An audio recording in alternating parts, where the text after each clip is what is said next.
நாம் முதலாவது எபிரேயர் 5ஆம் அதிகாரத்துக்கு நாம் வருவோம். தேவன் இந்த நாளிலையும் விதமாய் நாம் கூடும்படிக்கு ஆண்டவர் நமக்கு ஒரு நேரத்தை கொடுத்ததற்காக அவருக்கு நன்றி செலுத்துகிறேன். நாம் எப்பொழுதும்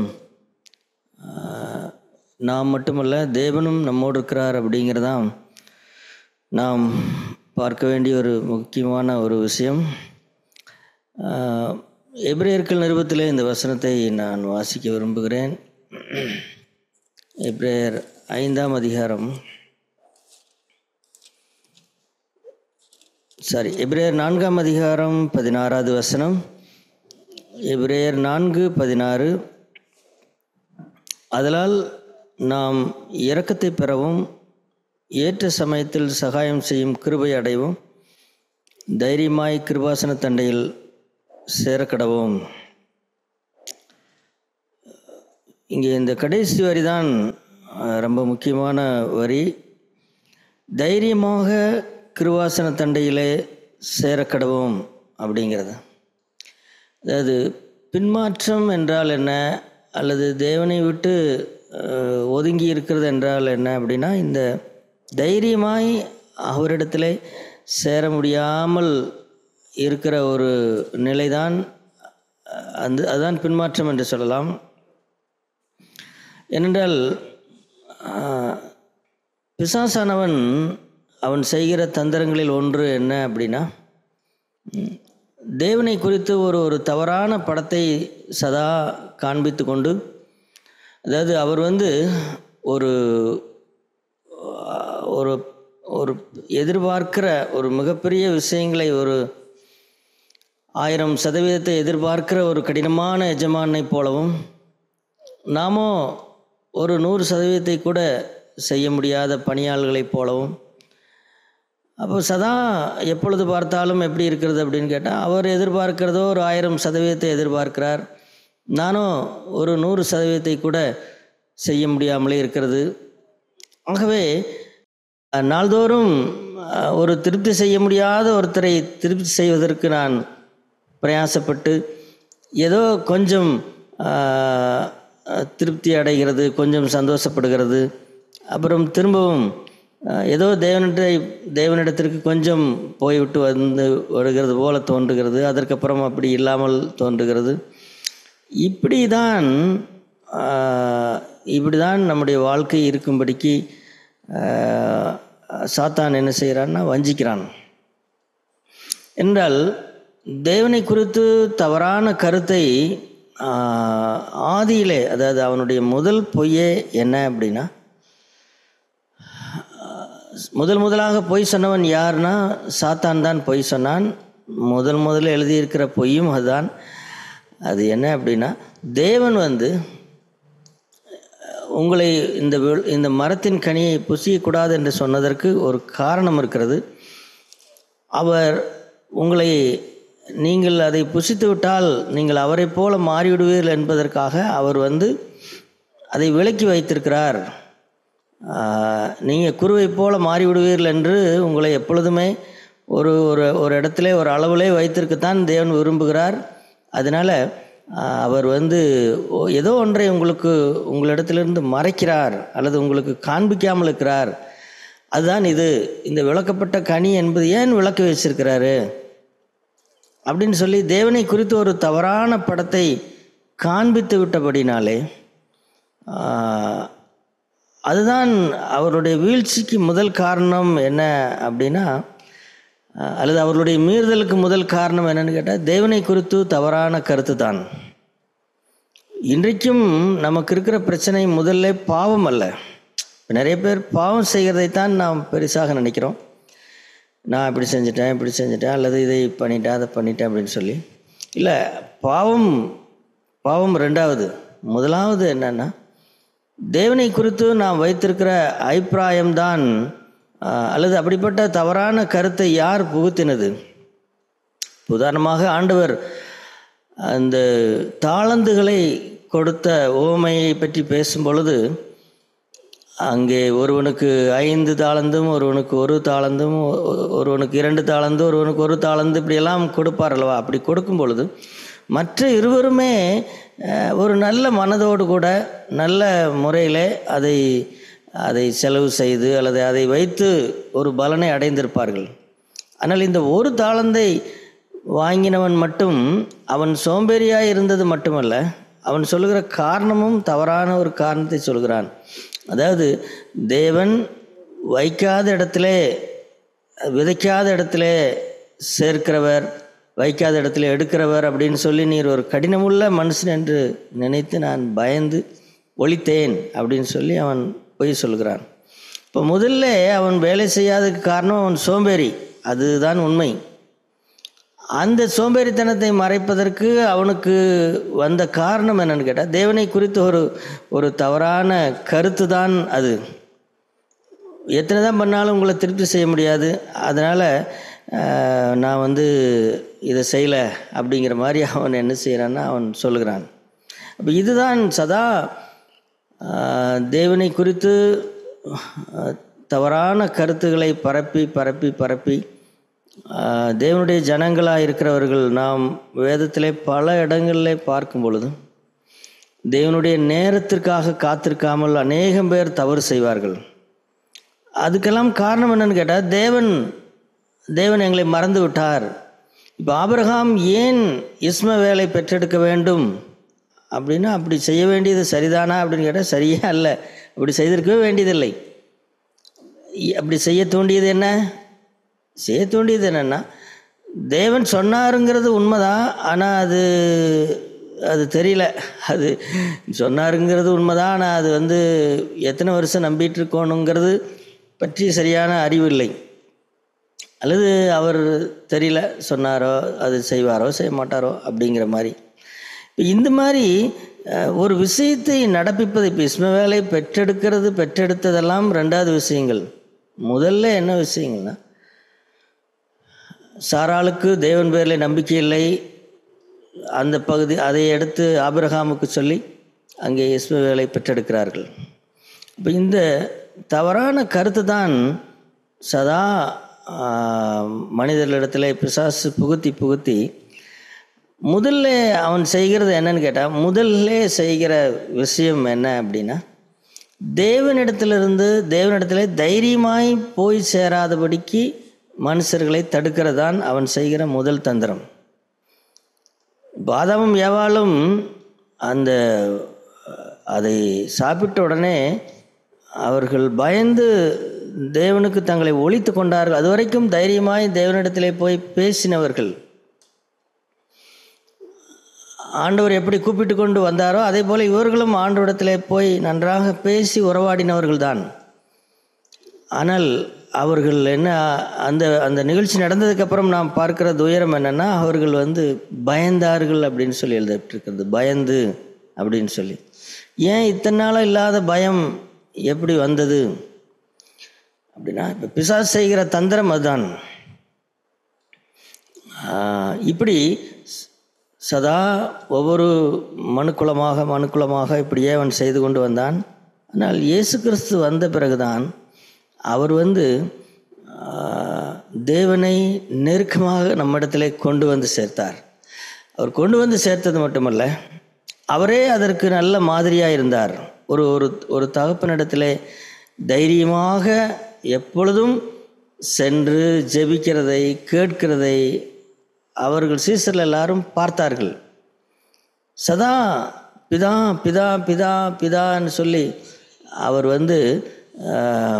தேவனிடத்திலே அந்த தைரியமாய் அவர் போகிறதையும் பேசுகிறதையும், எனவே தான் அந்த பேசுகிறதை, அதாவது அந்த ஜெபமே அந்த ஜெபத்தை கற்றுக் கொடுக்கிற விதமே ஒரு அலாதியான ஒரு ஜெபம். அது யோவான் ஸ்நானகன் தன்னுடைய சீசர்களுக்கு ஜெபிக்க கற்றுக் கொடுத்தது போல நீங்கள் எங்களுக்காக ஜெபித்த கற்றுக் கொடுங்கள் அப்படின்னு சொல்லி கேட்ட பொழுது, யோவான் ஸ்நானகன் எப்படி ஜெபித்தாரோ, எப்படி சீசர்களுக்கு ஜெபிக்க கற்றுக் கொடுத்தாரோ தெரியல.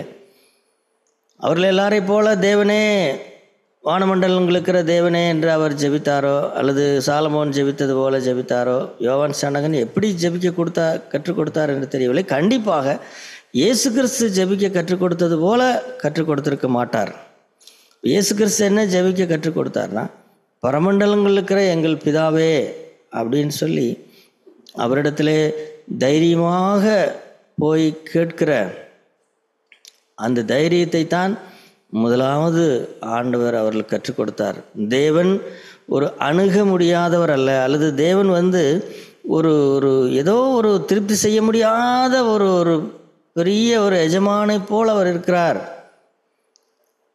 அப்படிங்கிறதை போலவே ஒரு கருத்து இல்லை. அப்படி இயேசு கிறிஸ்து அந்த கருத்தை மாற்றி நீங்களும் அவரை அப்பா பிதா என்று கூப்பிட முடியும், அவரிடத்திலே தைரியமாய் செல்ல முடியும் அப்படின்னு சொல்லி அவர்களுக்கு கற்றுக் கொடுத்தார்.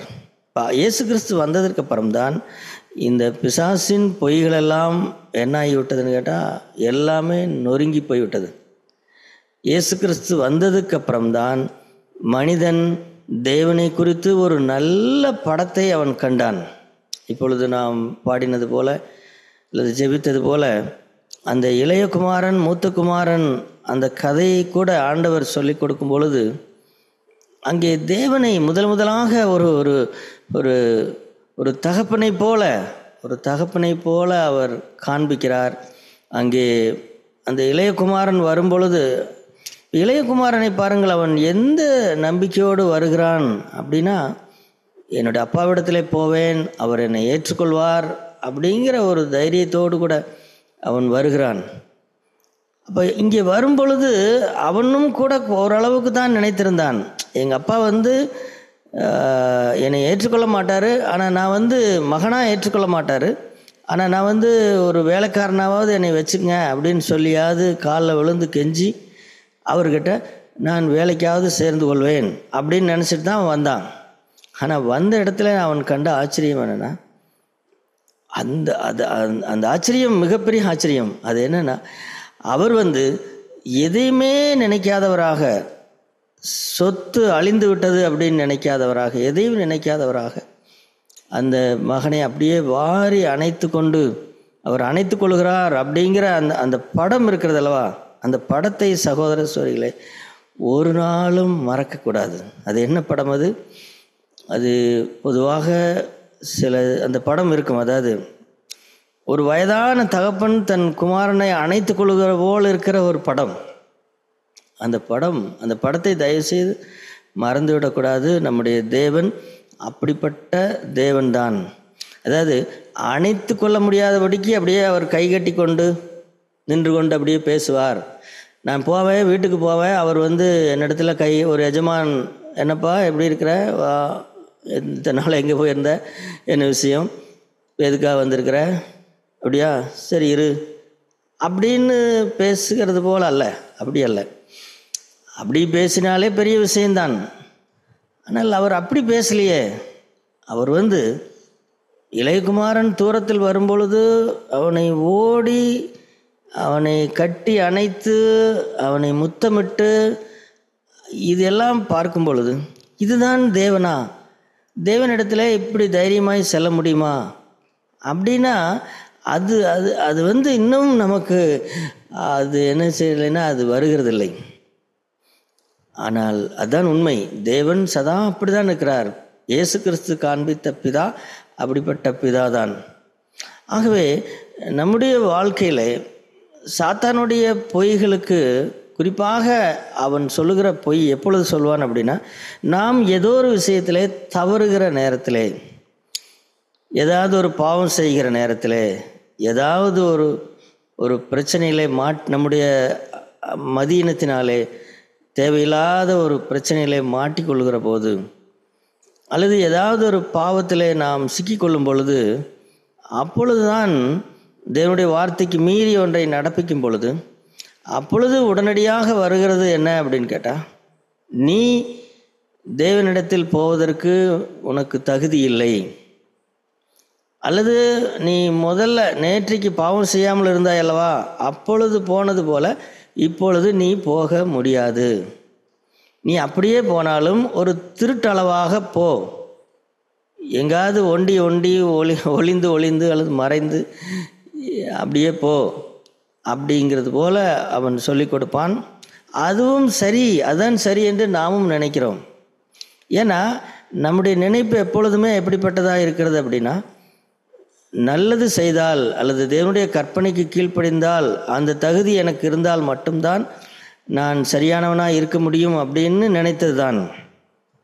அதாவது மூத்த குமாரனுக்கும் இளைய குமாரனுக்கும் என்ன வித்தியாசம்னு கேட்டால், மூத்த குமாரன் தகப்பனோடு கூடவே இருந்தும் கூட அவரை இன்னார் என்று விலகிக் கொள்ளவே இல்லை.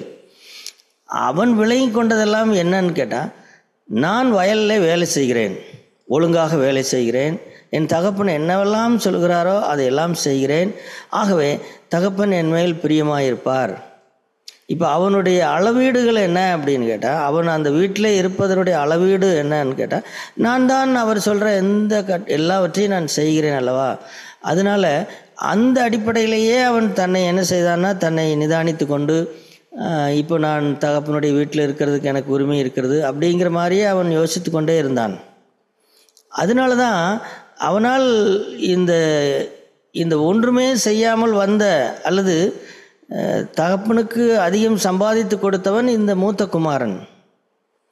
ஆனால் தன்னுடைய சொத்தையெல்லாம் இழந்து விட்டு வந்த அல்லது தகப்பனுடைய சொத்தையெல்லாம் இழக்க செய்து வந்தவனை அவர் ஏற்றுக்கொள்கிறார், அவனை அணைத்து கொள்கிறார், அவனை முத்தமிடுகிறார் அப்படிங்கிற விஷயத்தை பார்க்கும் பொழுது இந்த மூத்த குமாரனால் அவனுக்கு அது புரியல. ஏன் புரியலன்னு சொன்னால், அவன் அது வரைக்கும் அவங்க அப்பாவை குறித்து வச்சிருந்த கருத்து தவறான கருத்து.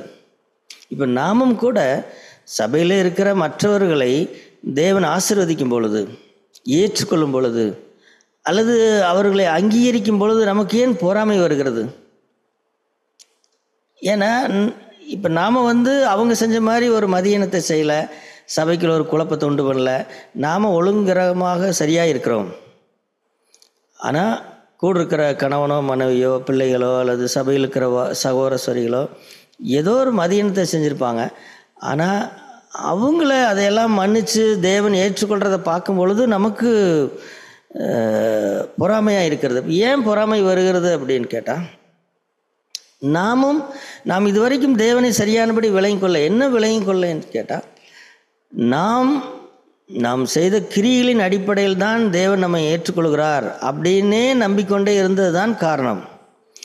அப்போ நான் நல்லது செய்தால் தேவனிடத்தில் தைரியமாக இருக்கலாம், அப்படி செய்யவில்லை என்று சொன்னால் நான் தைரியமாக இருக்க முடியாது. ஆகவே நான் என்ன செய்கிறேன், நான் ஒழுங்கும் கிரகமாக எல்லாவற்றையும் நான் செய்கிறேன், எல்லாவற்றையும் செய்வேன்.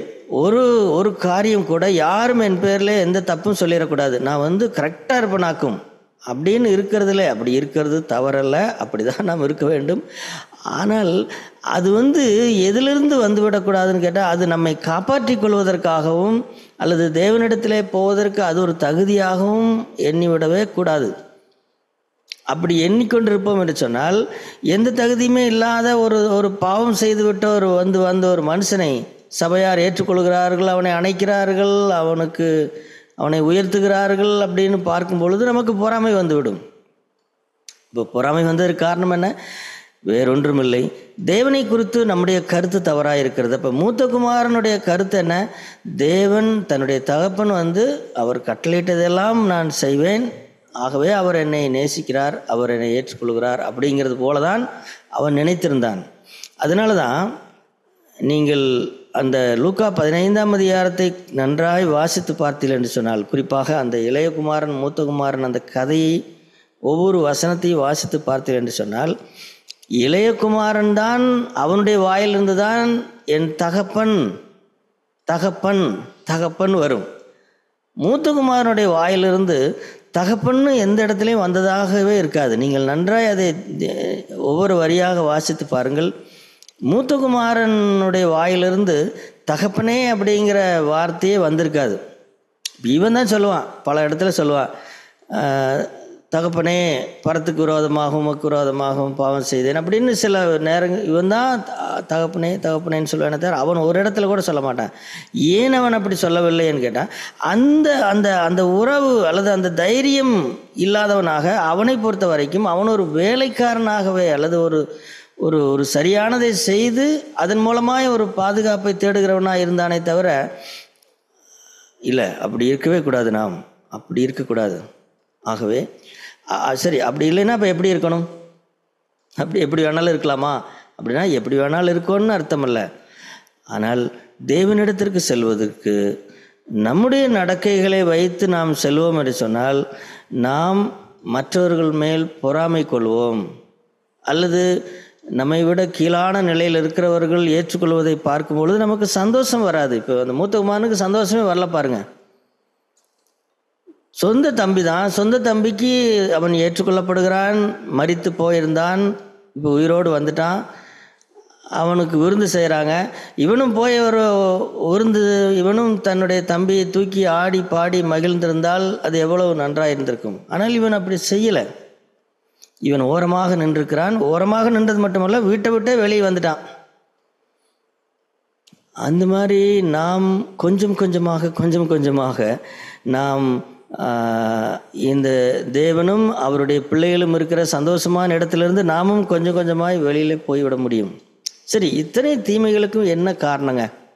என்ன காரணம் அப்படின்னு கேட்டால், தேவன் நம்மை எப்படி ஏற்றுக்கொள்கிறார் அப்படிங்கிறதுடைய அந்த ஆழமான அல்லது அடிப்படையான அஸ்திவாரத்தை நாம் சரியாய் போடவில்லை என்று சொன்னால் அது அப்படி ஆகிவிடும். சரி, என்ன அஸ்திவாரம் அப்படின்னா, நாம் வருவோம் ரோமர்கள் நிருபம் 4ஆம் அதிகாரம். ரோமர் 4ஆம் அதிகாரம்.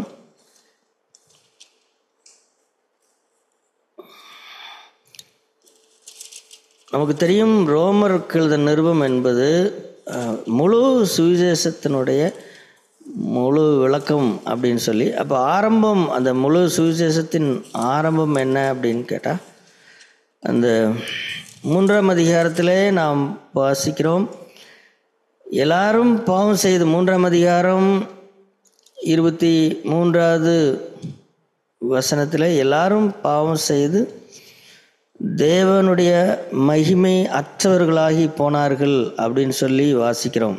ஒருவர் கூட பாக்கி இல்லாமல் எல்லாருமே அப்படி ஆகிவிட்டார் என்று வாசிக்கிறோம். ஆனால் அதற்கப்புறம் இருக்கிற அந்த வாக்கியங்களை நாம் பார்க்கும் பொழுது அந்த நீதிமானாக்கப்படுதல் அப்படிங்கிற ஒரு வார்த்தை அடிக்கடி வரும். இந்த 4, 5 இந்த 2 அதிகாரங்கள்லையுமே நமக்கு தெரியும், இயேசு கிறிஸ்துவின் ரத்தம், அதை பாருங்கள், அதாவது 3ஆம் அதிகாரம் 26ஆம் வசனத்தில், கிறிஸ்தேசனுடைய ரத்தத்தை பற்றும் விசுவாசத்தினாலே பலிக்கும் கிருபாதார பலியாக அவரையே ஏற்படுத்தினார் அப்படின்னு சொல்லி வாசிக்கிறோம். அப்போது என்ன அர்த்தம்னா,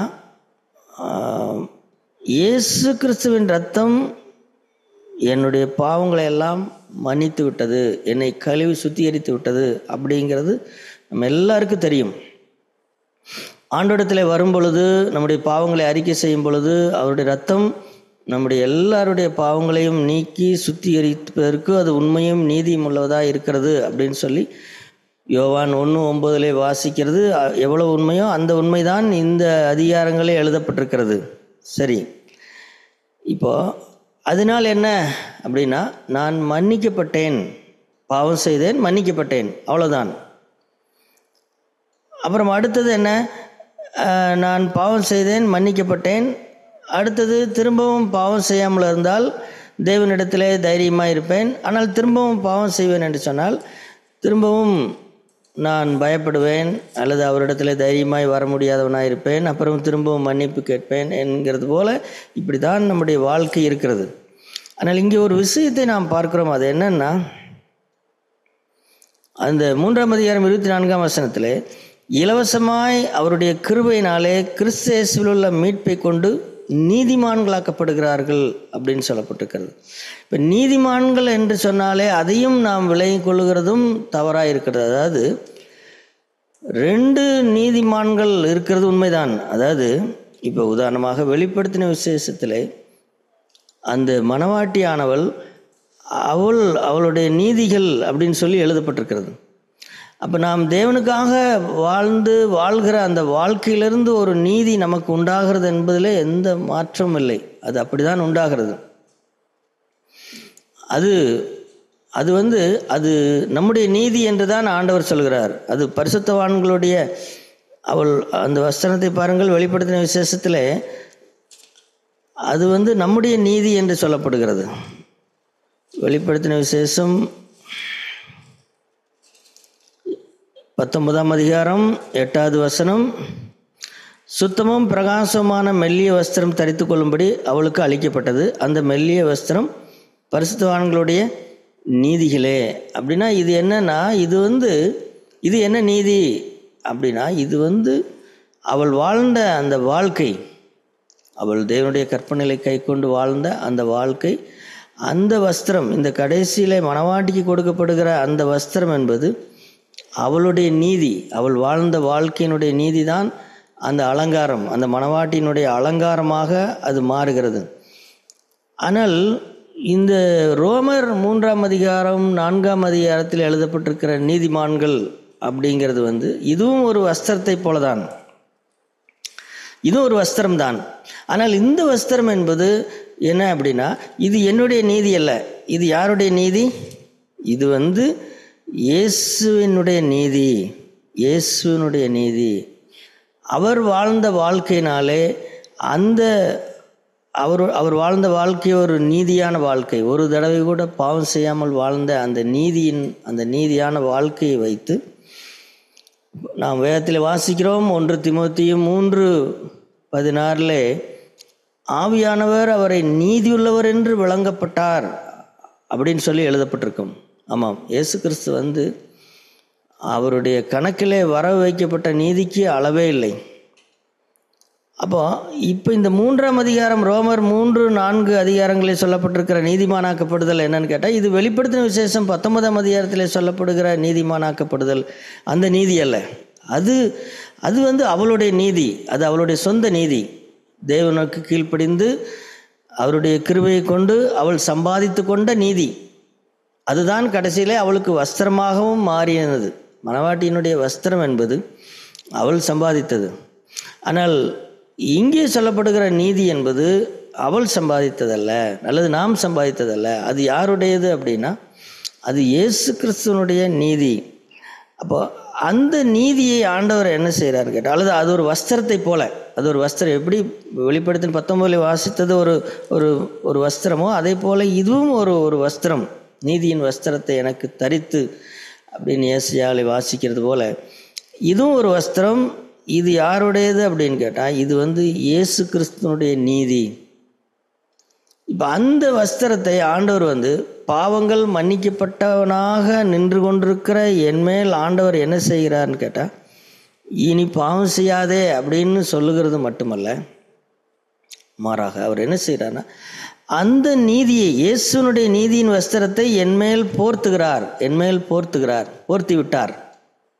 இப்போ போர்த்தி விட்ட பின்பு அவர் என்னை எப்படி பார்க்கிறார் அப்படின்னா, இதுவரைக்கும் 19, இப்போ நான் 19 வயதில் ரட்சிக்கப்பட்டேன் என்று வைத்துக்கொள்வோம். இப்போ 19 வயது வரைக்கும் நான் என்னவெல்லாம் செய்தேன் என்று எனக்கு நன்றாக தெரியும், தேவனுக்கும் நன்றாக தெரியும். ஆனால் இப்பொழுது 19 வயதிலே ரட்சிக்கப்பட்டு கிறிஸ்தேசுவனுடைய இரத்தத்தினால் என் பாவங்கள் எல்லாம் மன்னிக்கப்பட்டு நான் அவருக்கு முன்பாக நான் நிற்கும் பொழுது, இப்பொழுது என்ன செய்கிறார்னா, நான் இப்பொழுது எந்த நீதியுமே செய்யலை, நான் இப்போ தான் உள்ளே வந்திருக்கிறேன், அந்த தேவனுடைய வீட்டுக்குள்ளே வந்திருக்கிறேன். நான் யார்? நான் ஒரு பாவங்களெல்லாம் மன்னிக்கப்பட்ட ஒரு பாவியாக நான் வந்திருக்கிறேன். நான் எந்த நீதியுமே இது வரைக்கும் செய்யலை. அப்படி இருக்கும் பொழுது நான் எப்படிங்க தைரியமாய் தேவனிடத்திற்கு போகிறது? அவர் என் பாவத்தை எல்லாம் மன்னிச்சிட்டாருங்கிறது உண்மைதான்.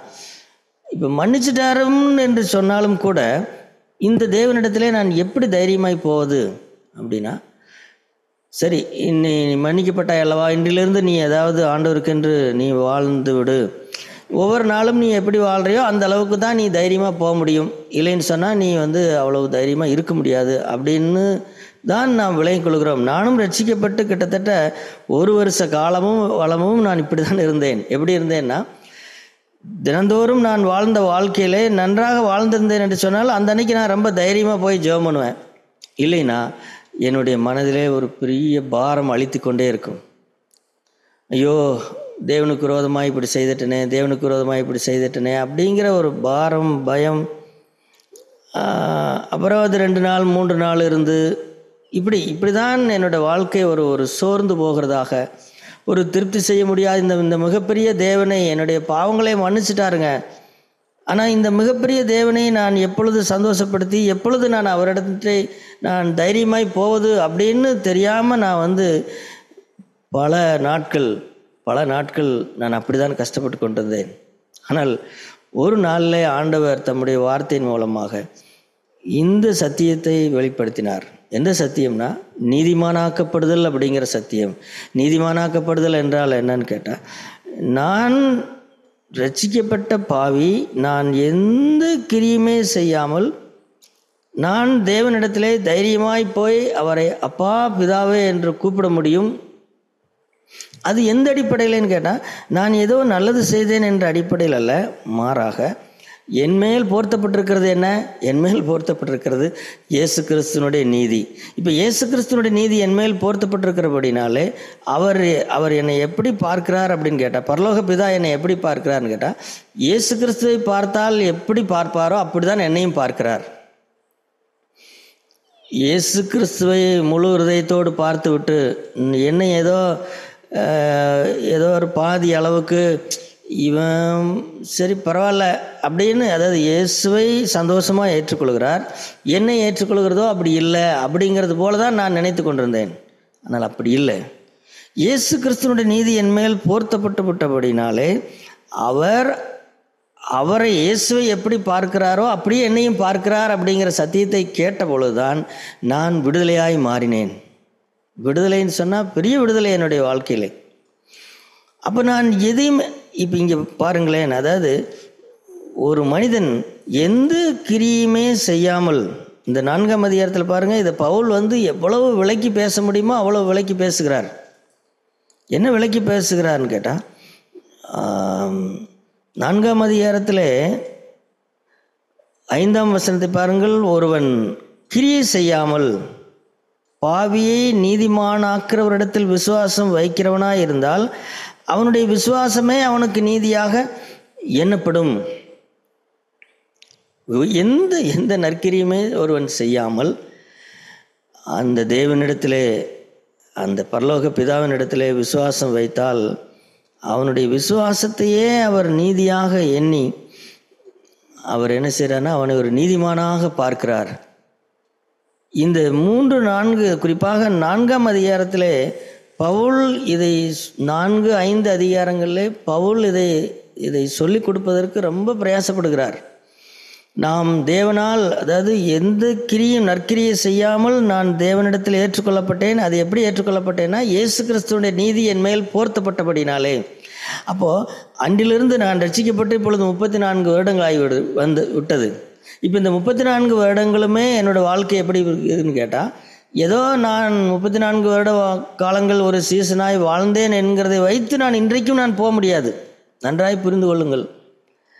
நான் காலரை தூக்கி விட்டுக்கிட்டோ, அப்படியே நான் யார் தெரியுமா அப்படின்னு நினச்சிக்கிட்டோ, அல்லது நானெல்லாம் தேவனிடத்தில் தைரியமாக போவேன் அப்படின்னு சொல்லிக்கிட்டோ இன்றைக்கு வரைக்கும் கூட என்னுடைய எதை வைத்தும் இல்லை. கண்டிப்பாக அதை புரிந்து கொள்ளுங்கள் தயவுசெய்து. இன்றைக்கு வரைக்கும் நான் தேவனிடத்தில் போகிறதுக்கு ஒரே ஒரு காரணம், தைரியமாய் போகிறதுக்கு என்ன காரணம்னு கேட்டால், 34 வருஷத்துக்கு முன்பாக என்மேல் போர்த்தப்பட்ட அந்த தேவனுடைய நீதி, அந்த இயேசு கிறிஸ்துடைய நீதியை என் கணக்கில் வர வைத்து இயேசுவை எப்படி ஏற்றுக்கொண்டாரோ, இயேசுவை எப்படி பார்ப்பாரோ அப்படியே என்னை பார்க்கிறார். இன்றைக்கு வரைக்கும் அப்படி தான் என்னை பார்க்கிறார். இன்றைக்கு வரைக்கும் இயேசுவை பார்க்கிறது போலவே என்னையும் பார்க்கிறார். இயேசுவின் இடத்துல எப்படி பேசுவாரோ அப்படி தான் என்னிடத்துலையும் பேசுகிறார். இயேசுவின் இடத்துல எப்படி அவர் விசாரித்தாரோ அதே போல தான் என்னையும் விசாரிக்கிறார். அப்போ இது என்னுடைய எதினாலையும் அல்ல. சரி, அப்போ உங்களை எல்லாருக்கும் ஒரு கேள்வி வரும், அப்படியா? அப்படின்னா நான் இஷ்டத்துக்கு பாவம் செய்யலாமா அப்படிங்கிற கேள்வி வரும். அப்படிங்கிற கேள்விதான், அதை தான் இப்படி கேள்வி வரும்னு தான் பவுல் சொல்கிறார். என்ன சொல்கிறார்? அந்த ரோமர் 5ஆம் அதிகாரத்தை பாருங்கள். 6ஆம் அதிகாரத்தில் அவர் என்ன சொல்கிறாரு? கிருபை இப்படி பெருகி நீதிமானாக மாற்றி, இப்போ நான் என்ன செஞ்சாலும் அது ஒரு பெரிய விஷயமே கிடையாது. நான் தேவனிடத்தில் போவதற்கு இயேசு கிறிஸ்துவனுடைய நீதி இருக்கிறது, அவருடைய வஸ்திரம் என் மேல் போர்த்தப்பட்டிருக்கிறது, அது போதுனா நான் பாவம் செய்யலாமா அப்படின்னு கேட்டால் பாவம் செய்யக்கூடாது. அது அடுத்தபடி. அப்படி கேட்பாங்க அப்படின்னு சொல்லி தான் சொல்கிறார். என்ன சொல்கிறார்? 6ஆம் அதிகாரம் 1ஆம் வசனத்தில், ஆகையால் என்ன சொல்லுவோம்? கிருபை பெருகும்படி பாவத்தில் நிலைநிற்கலாம் என்று சொல்லுவோமா? கூடாதே, பாவம் செய்யக்கூடாதே. அது அடுத்தபடி. அதனால் தேவன் என்னுடைய எந்த கிரியை வைத்து என்னை ஏற்றுக்கொள்கிறதில்லை அப்படிங்கிற அந்த சுதந்திரம், அந்த அந்த செய்தியானது என்னை என்ன ஆக்கிவிடக்கூடாதுன்னு கேட்டால், அது வந்து அப்படின்னா நாம் எப்படி வேணாலும் வாழ்ந்துக்கலாம், தேவன்கிட்ட தைரியமாக போகலாம், அப்படிங்கிறத கொண்டு போகக்கூடாது. அப்படி இல்லை, அப்படி கொண்டு போகாது உண்மையை சொல்ல போனால். ஆனால் சகோதரர்களே, ஒன்றை புரிந்து கொள்ளுங்கள், தேவனிடத்திலே தைரியமாய் போவதற்கு அப்படியானால் எப்படி வேணாலும் இருக்கலாம் என்றால் எப்படி வேணாலும் இருக்கக்கூடாது. நான் ஒரு தவறு செய்தால் அதை உடனே மன்னிப்பு கேட்க வேண்டும் தேவனிடத்திலே. என் சிந்தையிலே ஒரு பாவம் செய்தால், ஆண்டவரே என்னை மன்னிச்சிருங்க அப்படின்னு சொல்லி நான் அந்த பாவத்தை அறிக்கை செய்யணும். அதே போல் ஒருவரிடத்திலே, ஒரு மனைவியினிடத்திலேயோ அல்லது மற்றவர்களிடத்திலேயோ சக மனிதரிடத்திலே நான் ஒரு தவறு செய்தால் உடனே மன்னிப்பு கேட்கணும். அது செய்தான் ஆகணும். ஆனால் நான் மன்னிப்பு கேட்டபடினாலே நான் தேவனிடத்திலே தைரியமாய் போவேன். நான் இப்போ மன்னிப்பு கேட்டேன்னு தெரியுமா? நான் யார் தெரியுமா? நான் தான் மன்னிப்பு கேட்டேன்ல, நான் எனக்கு ரைட்ஸ் இருக்குது அப்படின்னு இல்லை. அப்படி வச்சுக்கிட்டு ஒரு நாளும் போகக்கூடாது. அப்படி கிடையவே கிடையாது. இல்லை, அப்படி கிடையாது. ஆனால் இன்றைக்கு வரைக்கும் நாம் ரட்சிக்கப்பட்டு 50 வருஷங்கள் இருந்தாலும் இன்றைக்கும் தேவனிடத்தில் எப்படி போக முடியும்னு கேட்டால், இயேசுவினிடத்தில் அவருடைய நீதியை என் கணக்கிலே வர வைத்து என்னை நீதிமான் ஆக்கினாரே, அந்த நீதியை வைத்து தான் இன்றைக்கு வரைக்கும் என்னை கிறிஸ்துவுக்குள் வைத்து தான் தேவன் பார்க்கிறாரே தவிர தனியாக அல்ல.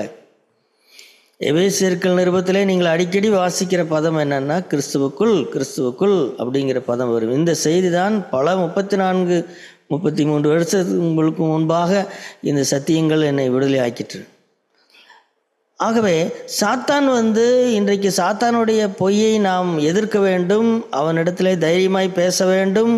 அப்படின்னா என்ன அடிப்படையில் பேசுகிறது அப்படின்னா, இதைத்தான் சொல்ல வேண்டும், என்னுடைய நீதிகளை வைத்து அல்ல. சரி, அப்படியானால் நான் இஷ்டத்துக்கு நான் பாவம் செய்கிறதான்னு கேட்டால் அப்படியும் இல்லை. மாறாக இயேசு கிறிஸ்துவனுடைய நீதி என்மேல் போர்த்தப்பட்டிருக்கிறது. இயேசுவை தேவன் எப்படி ஏற்றுக்கொண்டாரோ, எப்படி பார்த்தாரோ அப்படியே என்னையும் பார்க்கிறார். ஆகவே நான் எப்பொழுதும் தைரியமாக, எனக்கு உரிமை இருக்கிறது, நான் தைரியமாக போவேன். சரி, அப்படின்னா எப்படி இருந்தாலும் போகலாமான்னு கேட்டால் இல்லை. முதல்ல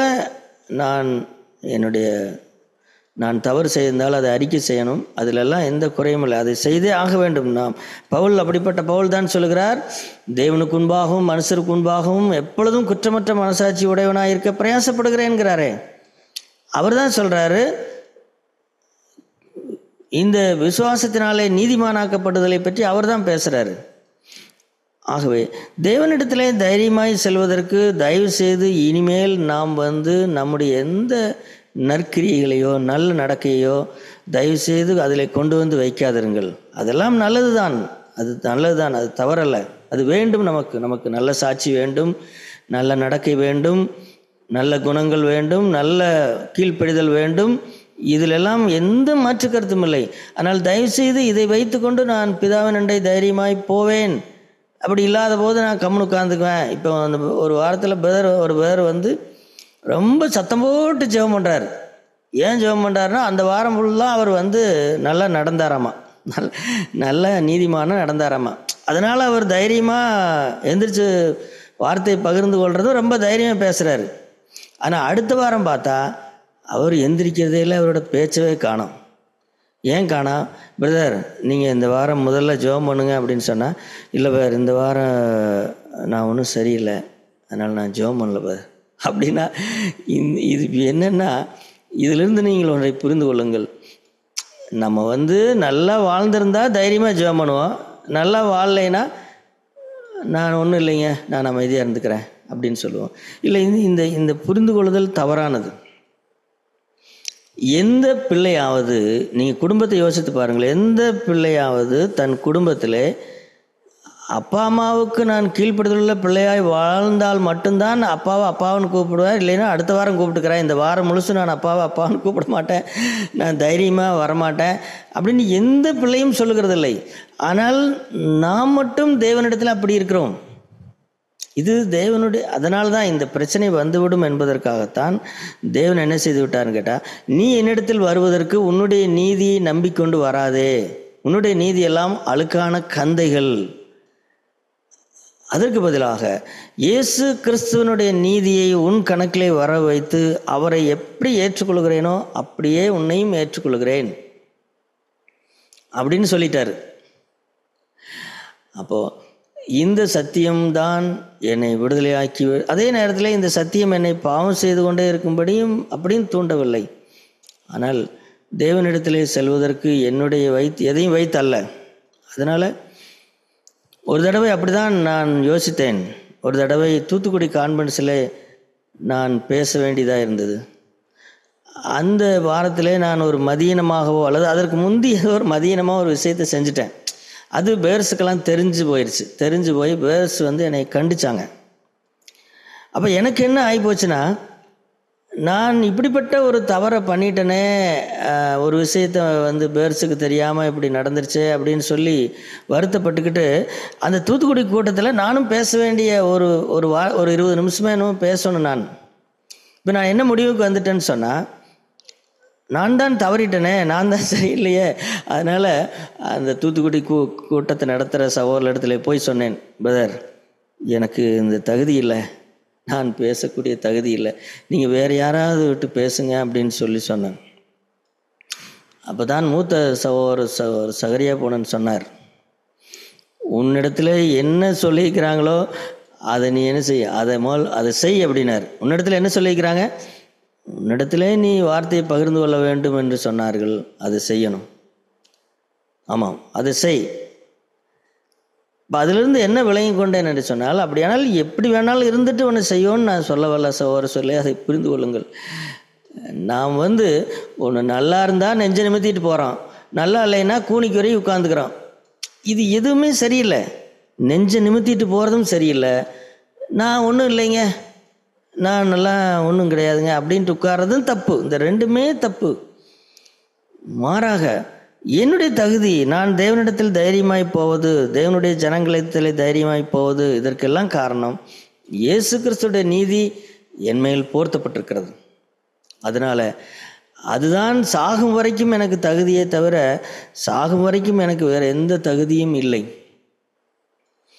என்னுடைய நீதிகளெல்லாம் ஒரு நாளே தேவன் எனக்கே திருப்பி கொடுத்து விடுவார்.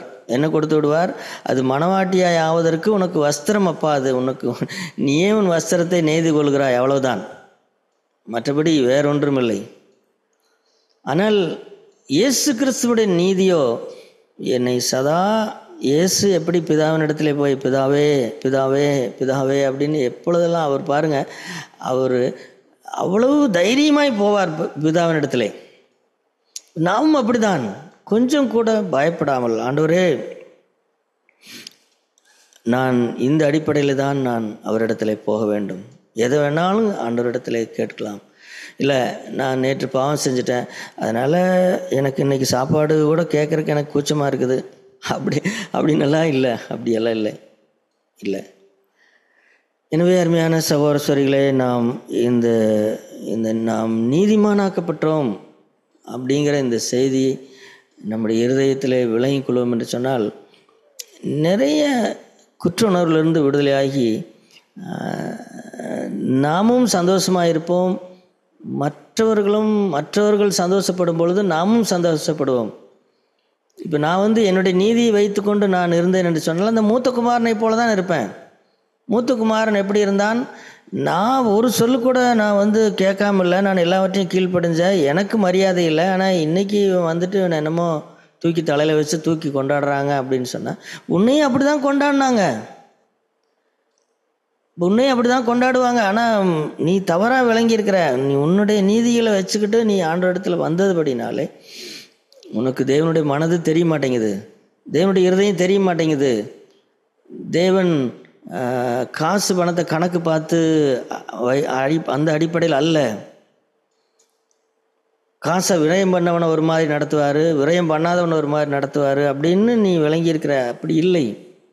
தேவனுடைய நீதியோ அப்படி இல்லை.